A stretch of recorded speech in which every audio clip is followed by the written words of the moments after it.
Welcome, everyone. Thank you for joining us for this professional learning opportunity.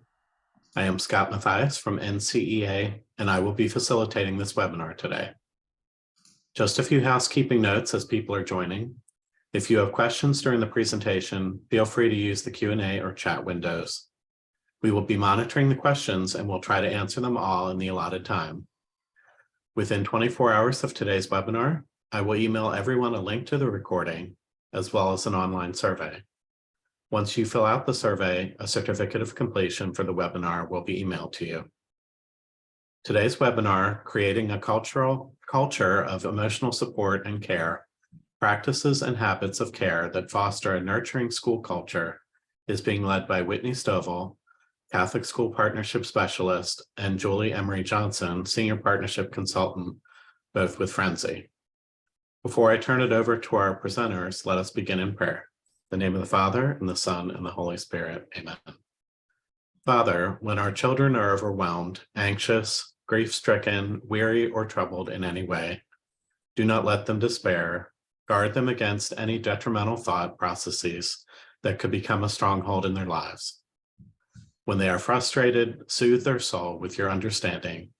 When they are distraught, teach them of your peace. Should they experience sorrow, impress them with your unfailing love. Help them trust you in all circumstances so they may live from a heart that is filled with praise and thanksgiving. We ask this through Christ our Lord. Amen. In the name of the Father, and the Son, and the Holy Spirit. Amen. Whitney and Julie, thank you for joining us today. Thank you so much, Scott. I'm going to go ahead and share my screen and we'll get started, right, Julie? Right.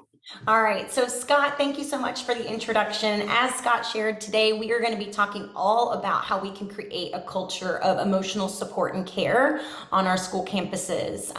And we're going to share some practices and some helpful habits and some free resources that you can go ahead and start using that's going to help you to, again, foster that nurturing school culture. So we are so excited that you took time out of your school day to spend a little time with us. And hopefully you walk away feeling cared for and supported by what we have to share today. So as we dig in, I'll go ahead and introduce myself and turn it over to Julie to do the same. As Scott said, my name is Whitney Stovall, and I am currently serving as the Catholic School Partnership Specialist with Friendzy. What's exciting about my role is I actually come to this job. I started, I guess, actually at NCEA last year was right when I jumped on board, so I'm excited to go again in April here real soon, marking my 1 year with Friendzy. But I came to Friendzy after serving 10 years in Catholic schools as a school counselor. So I served preschool through 8th graders over the last 10 years, worked in the Diocese of Memphis, and then most recently serving with Dominican Sisters of St. Cecilia in Nashville.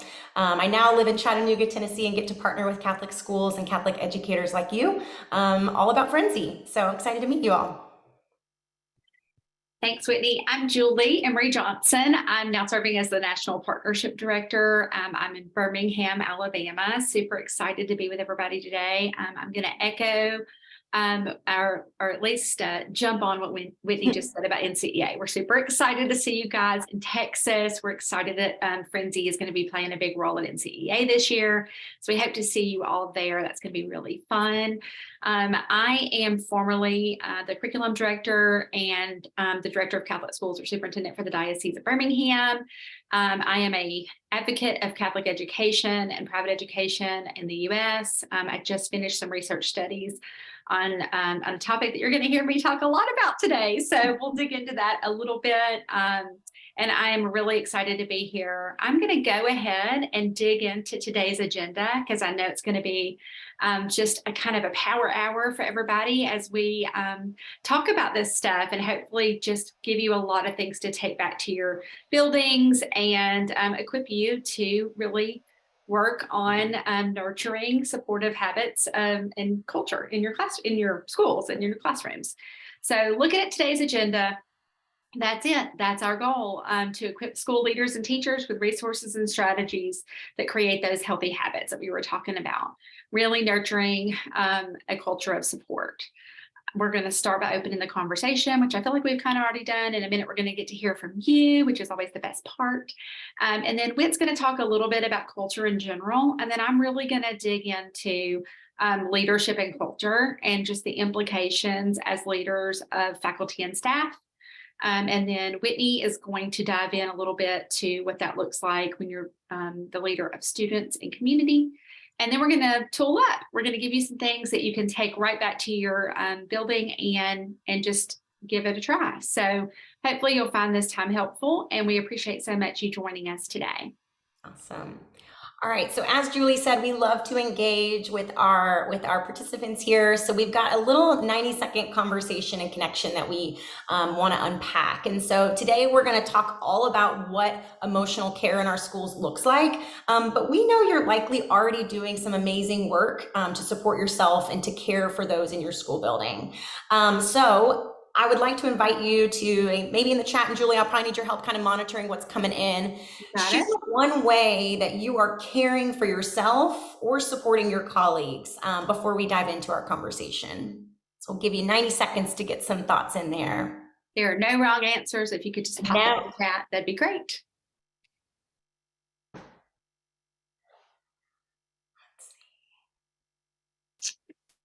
All right, I just went for a 10-minute walk outside around campus. Absolutely. Oh, that's nice. Sunshine. When I work walk every day. My school in Nashville was on 83 acres in the middle of Nashville, and we would go on walks. It was the best little break in the day. What else you see? Prioritize lunch with colleagues, giving little food treats and surprises. Full disclosure, we totally just had a team meeting all across with Friendzy folks all across the country, and we all had pie and got to just spend some time together, which was very fun. I can't complain about pie. Listen to music, lunch with different staff members, call a friend. I always love calling a friend. Yeah.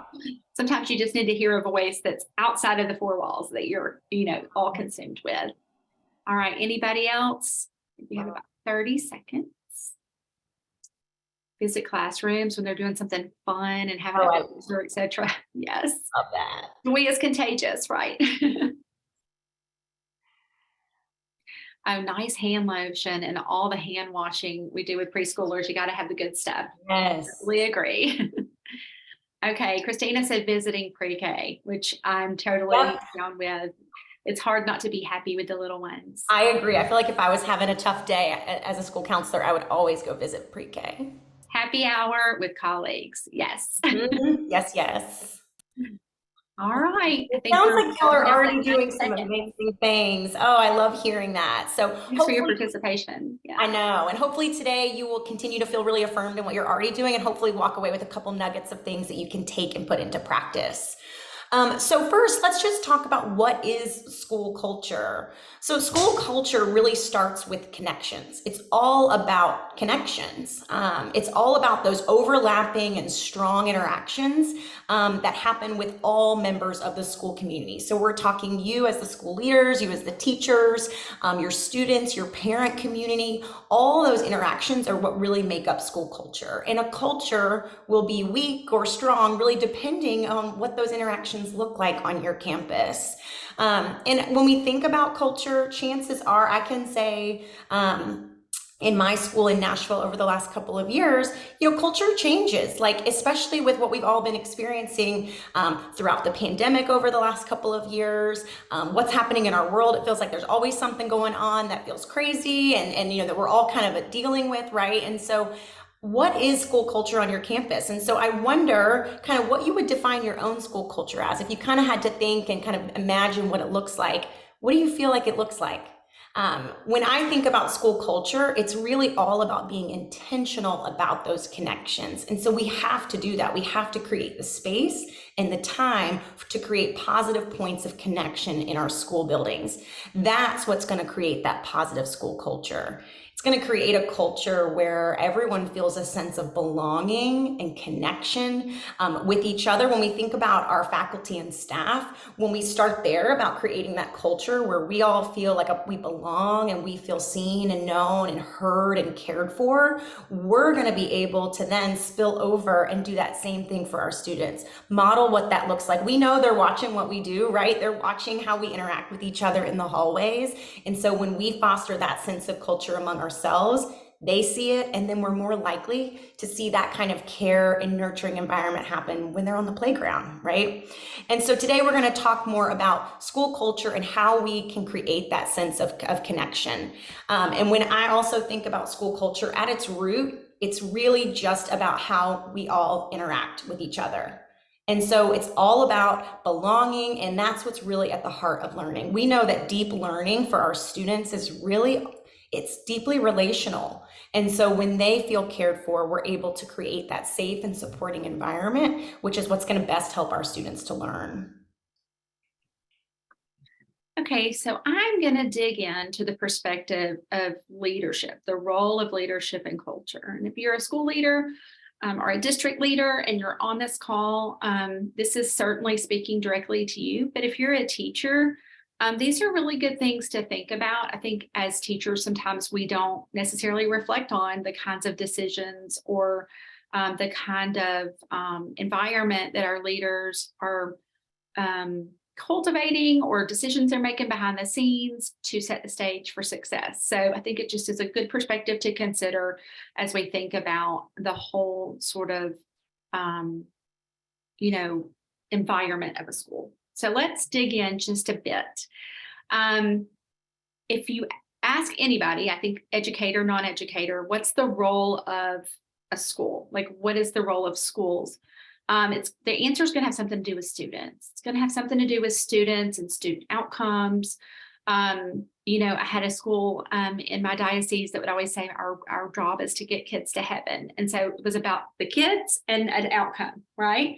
And I love that. So we always think about students, and sometimes to a fault. Sometimes we think about students and we forget to think about the adults in the building. And as Whitney just mentioned, the students in the building are watching the adults. They're feeling your body language. They're feeling joy, and they're feeling stress, and they're feeling tension. So whatever's present, it does impact the students. And so we really can't divorce student outcomes from the culture that is created as a workplace in a school building. So let's think about that for a little bit and kind of dig in. So I just talked about student outcomes. And then if you see the bottom sort of group of words there, culture of support and care, I connected those two pieces. So what I would like to do is talk about kind of if it's an Oreo, like what's in the middle? What's that piece in the middle? And I believe the piece in the middle is really collective efficacy. And you're probably saying, great, here we go, another buzzword, collective efficacy. We hear all these words, but I want to dig into that a little bit and just get a shared definition. One of the things that we do at Friendzy, and we really see the power of, is this unified language, and having a space and place for everybody to get on the same page with their language, so that when we're using words together in our school communities about how we're feeling, we all have a shared understanding of what those words mean, and we're able to really speak to each other like plainly without interruption or interference of a difference in an interpretation there. So let's set that stage right here with what we're doing, and let's just set the stage for collective efficacy. So collective efficacy, by definition, is a shared belief that as a group, as a collective, you can achieve a goal or challenge set out before you. So a lot of people, and in a minute, I'll talk about collective teacher efficacy, because that's where my research was. That's where a lot of research lies. But what you'll find in that research is that you cannot tease out or sort of put in a bento box all the adults in the building, because they're all teachers. So for the purpose of this conversation, we're going to use collective efficacy and collective teacher efficacy interchangeably to mean just the adults in the building. So collective efficacy is that shared belief, really in that mission and vision. We talk about mission and vision like once a year. I feel like everybody revisits the mission and vision, and they like laminate it and hang it on the wall. And it's like, okay, we did that. But, somewhere that idea was born as a really amazing idea. And I would like to believe that in some of the roots of that was really the idea of collective efficacy. Because collective efficacy, it turns out collective teacher efficacy is the number one indicator of of student outcomes. It's the number one piece that can manipulate or change or improve student outcomes. And regardless of socioeconomic background of the student. So it levels the playing field for kids that come with interferences, particularly around socioeconomics. It brings kids all to the same playing field. So if you have adults in a building and they all believe in the mission and vision of achieving the outcomes, achieving the goals that were laid out for those students, collectively, not carrying it on their back on their own, but doing the work together, then your student outcomes are going to be better. And research has just sort of borne that out for us. We've seen it time and time again. It's been studied for many years. And there's been some really cool research done on it in the past 5 years, particularly where it's become operationalized. And I'm going to talk about that in a minute. So what I would sort of like to encourage you to consider is the idea that if you invest in thinking, conversation, sort of leading out loud about your goal being higher or elevated or increasing the collective efficacy in your building, that you'll reap the benefits by improving student outcomes, but also just having a culture of support and care, because they go hand in hand. Hate to be like the Debbie Downer, but some of the downsides of not having high collective efficacy are, schools become hard to staff. You have a lot of teachers leaving your building, a lot of teacher turnover. You have a lot of people that are not as engaged as they used to be. You have a lot of people that are silently quitting. I think that's just kind of a new buzzword that we're hearing a lot about. I was recently doing a leadership retreat with a diocese with all of their school leaders last summer, actually. And one of the things that the principals were talking about just over and over was this difficulty that they were having re-engaging their teachers at the level that they were pre-COVID. And I don't mean re-engaging them as instructors, but I just mean re-engaging them in the school sort of community and in the sort of school joint efforts, like showing up at games or volunteering for the school picnic, or all of those pieces that had just become the norm pre-COVID. Post-COVID, we've all kind of hit a reset button. And in many ways, people, and good for them, have set healthy boundaries. But it definitely it demands a conversation, I think, and just an ongoing dialogue as a school faculty about just naming that and just working together about what those boundaries are and how we get the just right, sort of balance there, so that it's not just happening, sort of sneaking in on us and the culture starts to erode. Because I think one of the things that is beautiful about Catholic education and that families and students love is that it is a real community. It's just a wraparound community. And so we don't want to lose that because we didn't find the space to have these conversations. Okay. So now we're going to dig in a little bit to research. So bear with me, but this is good news. Like, everything I'm going to share with you is really, really good news because it's free and it's just takes a little brain, costs you a little brain space and a little bit of time to reflect. And then hopefully will start to show up as you're making decisions or as you're recognizing opportunities within your day. So the first thing I want to start with is the sources of collective teacher efficacy. So where does it come from? Like, how do we build that? What fuels that? And so we know that there are 4 ways to build that. The first is mastery experience. And mastery experience is really the opportunity for teachers to try something out. It's really the opportunity for teachers to try something out. It's really the opportunity for teachers to, doesn't mean success always, it just means experience. It means a chance to grow or, sit in on a particular meeting or be considered for a committee and have a voice. Mastery experience is really just giving teachers an opportunity to not only do things, but to share what they've done, and give them time to think about that. The next piece is vicarious experience. Vicarious experience is kind of fun.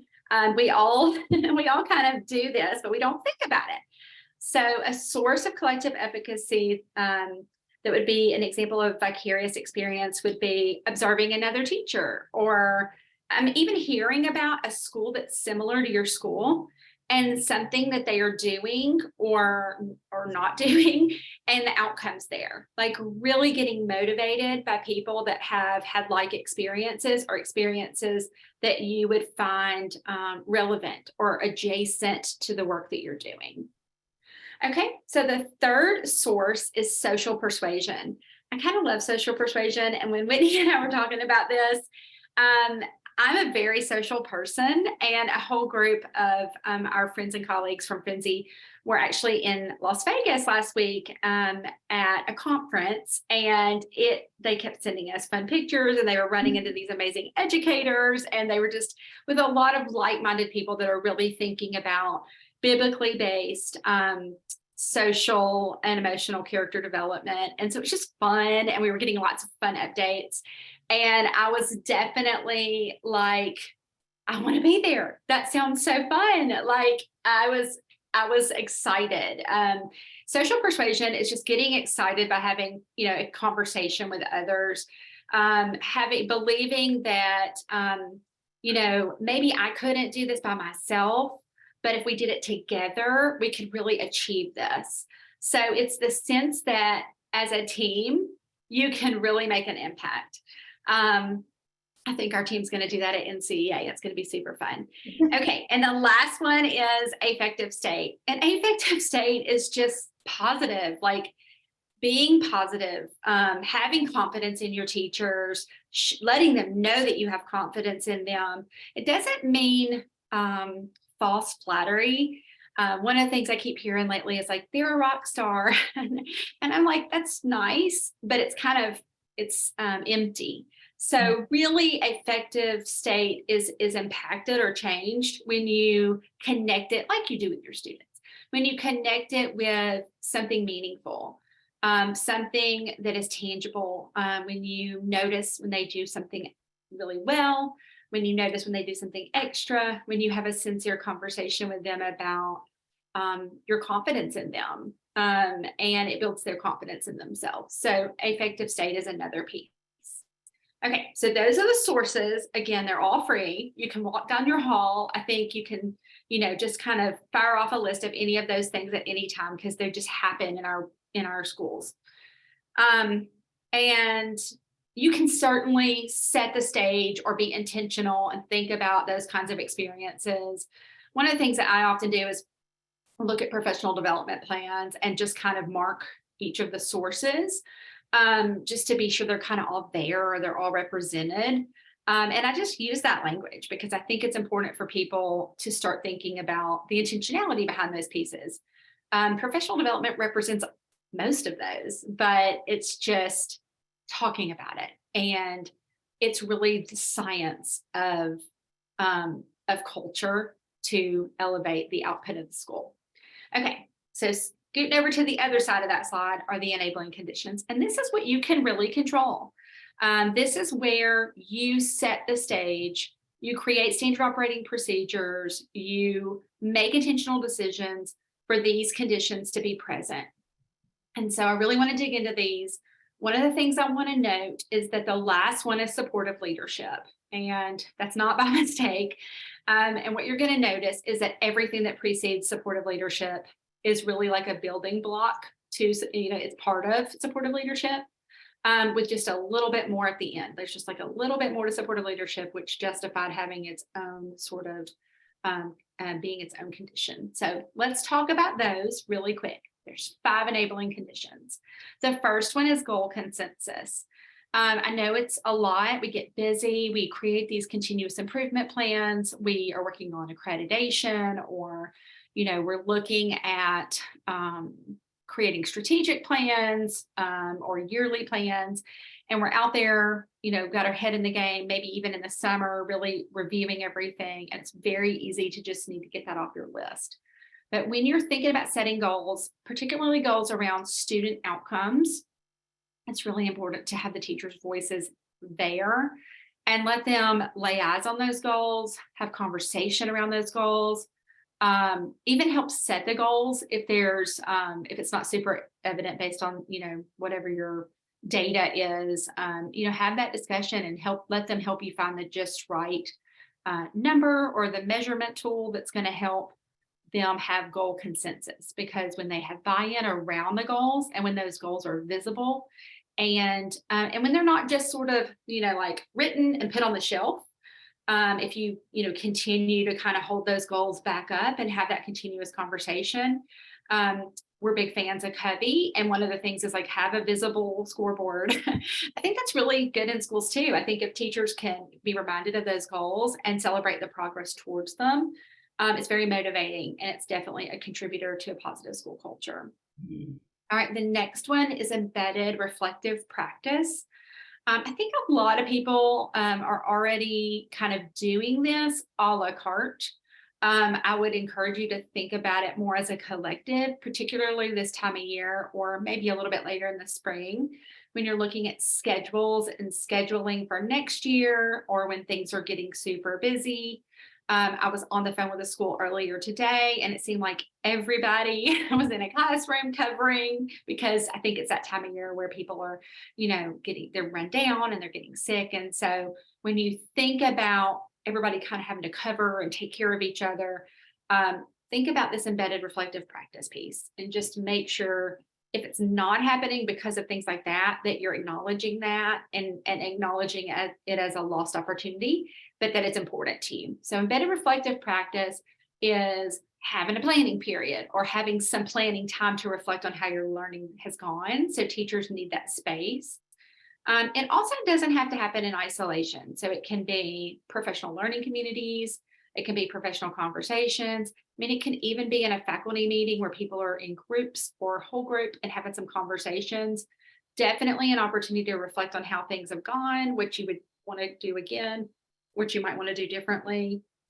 Just having that reflective conversation, professional conversation and adult conversation can sometimes be in short supply in schools, which is funny because we're places of learning, but there's just not enough time in the day. So making time for that is very, very valuable, and reading out loud. So making time for it and naming it so people know you're making time for it, because that actually is not you bragging on yourself or trying to get credit. It increases their belief that everybody is really, looking out for each other and making that space.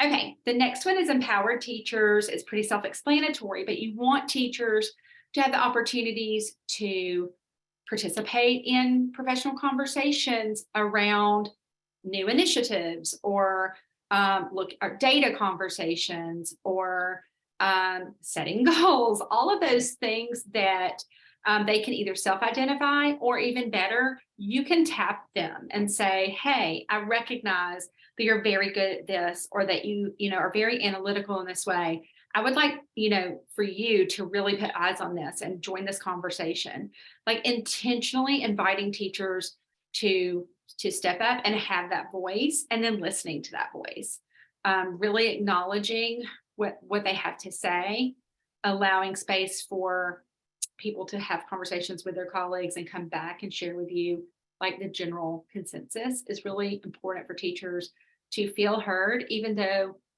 you may not always be able to, say yes to everything or make the exact decision that a teacher or a group of teachers wanted. It's super powerful in giving people a voice, acknowledging what they said, and kind of explaining that you heard them, but this decision was where you had to go for other reasons that maybe they hadn't considered or they can't see. And then the last one is supportive leadership. As I promised, it's really sort of a cumulative effort of all the other conditions. The only thing I would say is in supportive leadership, you are the line of defense. So things like distractions or just having that global sort of bird's eye view perspective on the opportunity for them to do these other 4 conditions, for them to really have the space and time to protect them from constant interruptions, or, be that person right beside them when they have to have a hard conversation with parents. That supportive leadership, and it goes such a long way. And I know that all of you are doing this, but this conversation isn't really about what you're doing or not doing. It's more about doing it with intentionality, and then also just voicing that so that everybody in the community can feel that intentionality and be fueled by that. I think it's really powerful. I'm going to finish with a quote from Jenny Donahue, who has been really pivotal in this research over the past 5 years. She's done a lot of great work operationalizing collective teacher efficacy and created some tools and really brought a lot of light to those conditions. And it just basically says it's only through careful nurturing by leadership to ensure that all the conditions for CTE are in place, that CTE is effectively developed within schools. So she really puts the onus right back on the leaders to set this stage for teachers to be successful and ultimately students. I call it teacher-centered support for improved student outcomes. And I would just encourage you, as you listen to some of the things that Whitney has to share, and as you think about this, if you take nothing else away from us today, just invest in people and build relationships. Thanks, Julie. That was awesome information that's going to really help us dig into this next part of our conversation. So Julie shared all this great research about school culture and how we can create that. Now we're going to talk about why is it so important. And as we talked about, we both are with Friendzy, and what our heartbeat is really helping our schools through our biblically based social emotional character development program. And a school-wide focus on emotional intelligence is a great starting place for creating that positive school culture. What's going to happen is we're going to have a greater sense of connection on our campuses, and really scripture emphasizes the importance of this. And so I'm going to share with you some emotional intelligent competency skills that are really foundational for what we do at Friendzy. And so when we think about our work, we're talking about working with our school age students. That said, as we unpack what these competency skills are, it's a great practice for us as adults to also think about how can we practice and grow in these competency skills ourselves. And so self-awareness is really that foundational piece when it comes to thinking about our emotional intelligence. Self-awareness is helping us to recognize emotions. Can we actually name and identify how we're feeling? If you're familiar with Brene Brown, her research on emotional intelligence, she's done a lot of research about adults and how many emotions they can accurately identify in the moment when they're feeling it. And what's crazy is it's three emotions: happy, sad, mad. That's the emotions that adults can express and identify correctly in the moment of feeling them. But sometimes when we might think mad, we might actually be feeling frustrated or jealous, right? So there's varying degrees and intensity within emotions. And so being able to accurately identify how we feel ourselves as adults, but then also helping our students to do that. I can think about students that I worked with who, there's one in particular I can think of where it was times of transition in the classroom. He was working on a puzzle and it was time to stop and then go to PE class. And he didn't like that transition. And so when that transition came up, he would kick and scream. He was in preschool and he would push things, and it was a chaotic environment in the classroom that, when it was all said and done, also didn't make him feel good. And so his teacher and I connected to realize that he needed to build that emotional vocabulary to be able to express, hey, I'm frustrated that I can't finish this, to be able to then move into that second competency skill, which is self-management. So this is where we can help ourselves and our students to better manage those behaviors, really helping them to achieve their goals. This particular child's goal wasn't to create a chaotic environment in the classroom. He just wanted to finish his puzzle, but he didn't have the vocabulary to know how to express that feeling. And so that's where those two really go hand in hand. As adults, when we feel frustrated or stressed and we have so much on our plates, When we can't accurately identify, what might happen is we might snap at someone when we don't mean to, right? Our intention is not to have that poor interaction with someone, but we might not be able to manage that emotion in the most helpful way. So it's really important for us to work on that ourselves and also model that for our students. Responsible decision making is exactly what it sounds like. It's for us to practice how we make our choices, thinking about our personal choices and thinking about how they impact us, but then also considering how they might impact that faculty member that we're interacting with in the faculty workroom, right? For our students, it's going to help them to think about their interactions when they're on the playground with each other, think about their words and actions before doing them to ensure that they're creating that culture of support. Social awareness is one of the things that's so important to me, especially when we talk about creating a culture of care. And this is all about empathy skills. As a counselor, this is something that is truly part of who I feel like just my heartbeat as a counselor, and it's teachable. And so I know when we've all had someone express empathy towards us, we feel so cared for, right? We feel loved in that moment. It's not someone trying to fix what's going on, but it's just leaning in and expressing. So if Julie's having a really tough day as a teacher, I don't have to fix what's all on her plate. I can just be there and care for her. And she knows I'm there to support if she needs it. But empathy is such an important skill for us to practice among ourselves as colleagues. And as we talked about in the beginning, our kiddos watch everything that we do. So they're going to be watching when we express empathy towards each other, and you watch what happens on the playground. And then that final piece is so important for the work that we do at Friendzy and the work that you all are already doing as Catholic educators, which is all about forming relationship skills. Sometimes I know we can feel kind of isolated in our little silos of our counseling office or our third grade classroom or our principal's office, right? That we can sometimes, in the busyness of the day, not have those times to have positive connections with each other.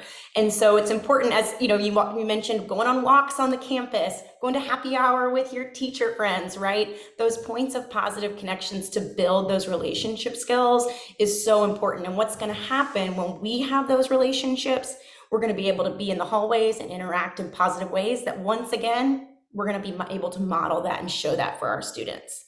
What's amazing is that when we teach these skills, research really shows that not only does it improve academic performance, which is something that we do care about, but it also increases those pro-social behaviors. So things like kindness, sharing in the classroom, empathy. It improves our student attitudes towards school. And it reduces things like depression and stress and anxiety among our students. And so practicing these skills, it's going to help us be more in tune with how we're feeling, but it's also going to help us be able to lean in and support each other and our students best. So that's a little bit about emotional competency skills. And now we're going to share some resources that will hopefully help you and you can take with you and use how you see fit. And I think one of the things that I've kept up with a lot of these themes of NCEA webinars, and I've been so grateful to see that there's been so much of a focus on creating and caring for our social and emotional health. And so we know, obviously now more than ever, that this work is so important. And so we've got some resources to share. And, you know, as you all know, as Catholic educators, we are really positioned, and it's our heart to care for our whole child within our classroom and to care for each other holistically. And so one of the things that we can do with these tools is really intentionally use them to check in on each other and model care, which is going to create that culture of trust where we can all flourish and really enjoy being at work and our students enjoy being at school. So first things first is you're going to see some QR codes. If you've got your phone nearby, feel free to scan them. It's going to take you to a landing page, but we'll be sure these resources, I believe, are going to be sent out to you as well. But one of the ways that we can best show up as our best selves is by practicing that self-awareness skills. And if you ask me, this might be an area, caring for ourselves as educators, where we do sometimes fall short.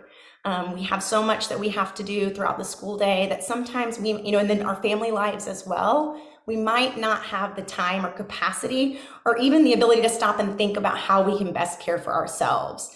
And so I think, as we've talked about creating intentional points of connection with others, we can't ignore that we have to have an intentional connection with ourselves. And so Self-care really starts with self-awareness. And so this QR code is going to take you to a landing page, like I said, where you can download this full assessment, and it's going to walk you through, and it's not exhaustive by any means. It's really meant to be, suggestive, if anything, hopefully to call attention and be a reminder to you of things that you're already doing really well, helping you to acknowledge those things that fill you, that keep you going, that help you, to be inspired by what you're doing. And then also it might hopefully give you some ideas of things that you might like to begin to incorporate more.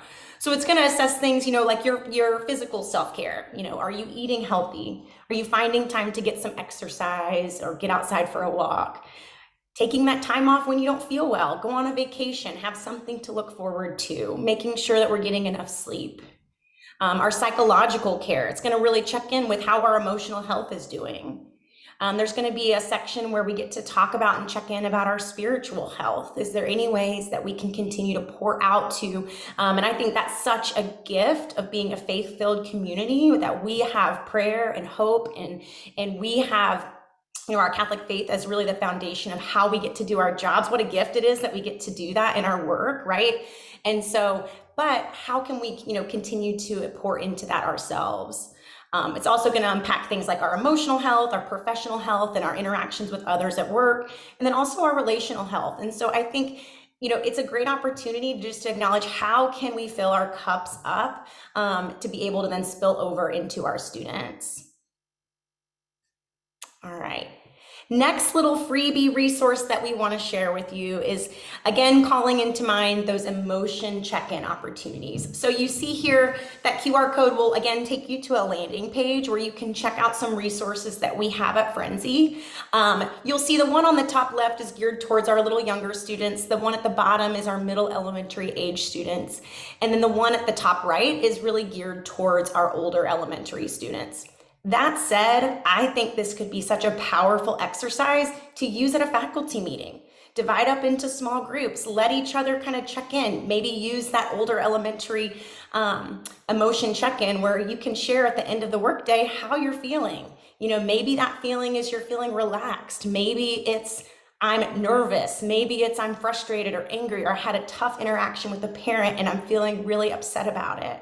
But then it's going to create points of positive connection, coming back to that place of connection where those small groups at faculty meeting can just connect with each other. So I think this can be a great opportunity to do as a team, as a faculty, but then also you can take this tool and use it with your students, model what it looks like. And I think you'll see some really positive things happening when it comes to how everyone's caring for each other and able to best support each other. All right. Another resource to share with you is some breathing exercises. So I found as a school counselor, this is something that I did often with my students in my office. And when we would begin the conversation, and I know when I've worked on breathing exercises myself in the past, I would be like, come on, this isn't gonna work, right? Like this, taking a deep breath isn't actually gonna work. But what's great and what I've learned through my own practice, and then also with doing this with students, is that really breathing calms our brains. And deep breathing really helps us to actually get more oxygen into our bloodstream. It opens up your capillaries and it really has a physical effect on your body and can help you calm down and really lower any of those big emotions you might be feeling. One of the things that I would tell my students too is that our breath, it can kind of be like a superpower because we have it with us everywhere we go. And so we can practice deep breathing exercises anywhere, and it's not like we're doing anything weird. No one's going to see what we're doing. We're just taking deep breaths. And so it's really awesome exercise, and I have some great resources. That landing page is going to take you to a variety of options. Here's an example of what a couple of them might look like. This is something as an adult I have found can really help bring me to a place of calm. So maybe if I have a big meeting, maybe before a presentation like this is a great opportunity for me to practice self-awareness and help myself better manage emotions. So that top one on the left is going to talk about a body scan, really paying attention to where we feel emotions in our body, starting all the way from the top of our heads all the way down to our toes. When we feel big emotions, oftentimes our bodies feel it before our brain can actually connect to what we're feeling. And so Maybe we feel nerves in our tummy and we get an upset tummy because we've got, we're presenting at a faculty meeting. That can be a helpful thing as we're doing that body scan to check in and pay attention to, I've got that feeling again. That must mean I'm feeling, anxious. What's something I can do? Oh, I can do a breathing exercise. So one of my favorite breathing exercises is that square breathing over on the left, which is where you hold for 4 as you breathe in, and then you hold for 4 and breathe out.